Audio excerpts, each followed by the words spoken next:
Hello friends, welcome back. I am Raju stock analysis में आपका स्वागत है। आज भी हम कल की तरह एक नहीं, दो नहीं, चार चार कंपनियों की बात करने वाले हैं। और इन चारों कंपनियों में एक कंपनी ऐसी है जिसका वीडियो हमने 7 दिन पहले बनाया था, जिसका नाम है शिवालिक रसायन लिमिटेड। तब उसका भाव 575 के पास ट्रेड हो रहा था और उसमें हमने साफ साफ बताया था कि जब यह 500 रुपये के पास आएगा तब हम इसमें इन्वेस्टमेंट करने वाले हैं। और आज उसने 503 रुपये का लो लगा दिया था और इसीलिए आज हमने इसमें यहाँ एक एंट्री कर ली है। आप इसके स्क्रीनशॉट देख सकते हैं। अगर वो वीडियो आपने नहीं देखा तो आप देख सकते हैं। और उस वीडियो में हमने बार बार ये बोला था कि जब तक ये 500 रुपये के पास नहीं आएगा तब तक हम इसमें इन्वेस्टमेंट नहीं करेंगे। हमें कोई जल्दबाजी नहीं है। जिस दिन ये 500 रुपये के पास आएगा तभी हम इसमें एंट्री लेंगे। तो आज वो 500 रुपये के पास आया और आज हमने एंट्री भी ले ली।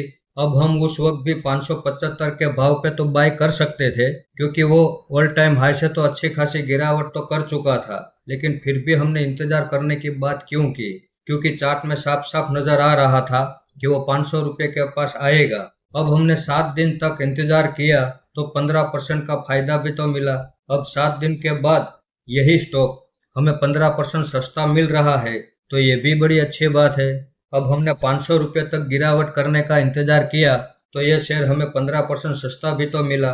तो ये फायदा है चार्ट एनालिसिस का। चार्ट में ही सब कुछ छिपा हुआ होता है, बस उसे ढूंढने वाली नज़र चाहिए। अब एक बार इसकी वीडियो हमने बना दी है तो आज हम इसके फंडामेंटल और इसके चार्ट के टेक्निकल पैटर्न की बात नहीं करेंगे, वरना वीडियो ज़्यादा लंबी हो जाएगी। आइए तो देखते हैं हमारा अगला स्टॉक, जिसका नाम है पीसी कॉस्मा शॉप लिमिटेड। अब इसके फंडामेंटल हम देखें तो शेयर होल्डिंग पैटर्न में पब्लिक के पास 26.5% जितनी होल्डिंग हमें यहाँ नजर आ रही है।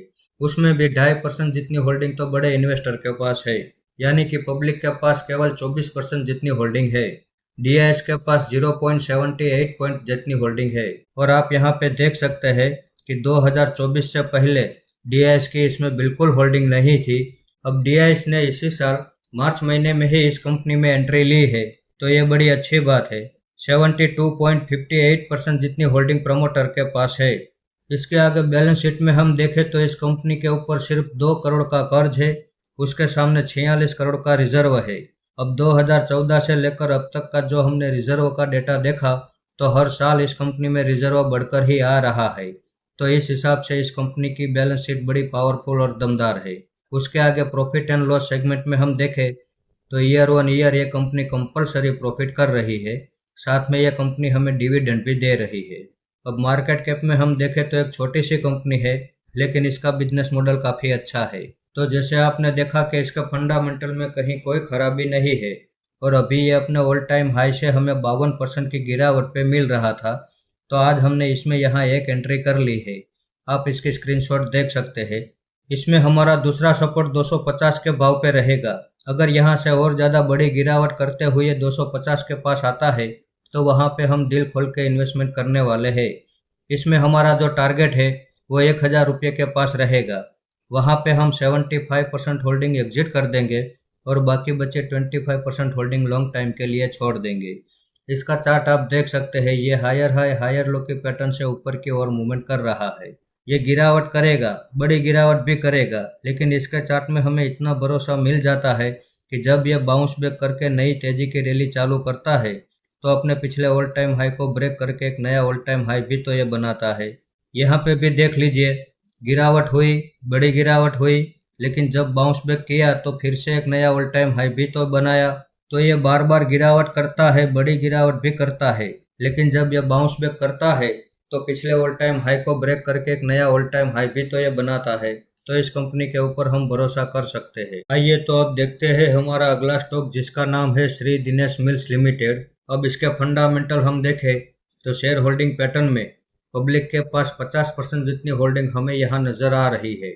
उसमें भी 15% जितनी होल्डिंग तो इन बड़े इन्वेस्टर के पास है। तो पब्लिक के पास सिर्फ 35% जितनी होल्डिंग है। डीआईएस की इसमें 0.07% की होल्डिंग है। बाकी की सारी होल्डिंग प्रमोटर के पास मौजूद है। अब बैलेंस शीट में हम देखें तो इस कंपनी के ऊपर 5 करोड़ जितना कर्ज है, उसके सामने 188 करोड़ का रिजर्व है। अब इतने बड़े रिजर्व के सामने इतना छोटा सा कर्ज बड़ा मामूली सा कर्ज है। तो इस हिसाब से इनकी बैलेंस शीट बड़ी पावरफुल और दमदार है। इसके आगे प्रॉफिट एंड लॉस सेगमेंट में हम देखें तो ईयर ऑन ईयर ये कंपनी कंपलसरी प्रॉफिट कर रही है, साथ में ये कंपनी हमें डिविडेंड भी दे रही है। अब मार्केट कैप में हम देखें तो एक छोटी सी कंपनी है, लेकिन इसका बिजनेस मॉडल भी काफ़ी अच्छा है। तो जैसे आपने देखा कि इसके फंडामेंटल में कहीं कोई खराबी नहीं है और अभी ये अपने ऑल टाइम हाई से हमें 68% की गिरावट पे मिल रहा था, तो आज हमने इसमें यहाँ भी एक एंट्री कर ली है।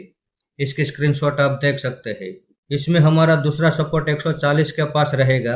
अगर यहाँ से और ज़्यादा बड़ी गिरावट करते हुए 140 के पास आता है तो वहाँ पे हम दिल खोल के इन्वेस्टमेंट करने वाले हैं। इसमें हमारा जो टारगेट है वो 900 रुपये का रहेगा। 900 रुपये के पास हम 75% होल्डिंग एग्जिट कर देंगे और बाकी बचे 25% होल्डिंग लॉन्ग टाइम के लिए छोड़ देंगे। इसका चार्ट आप देख सकते हैं, ये हायर हाई हायर लो के पैटर्न से ऊपर की ओर मूवमेंट करता है। अब इसके चार्ट की हिस्ट्री भी आप देख लीजिए।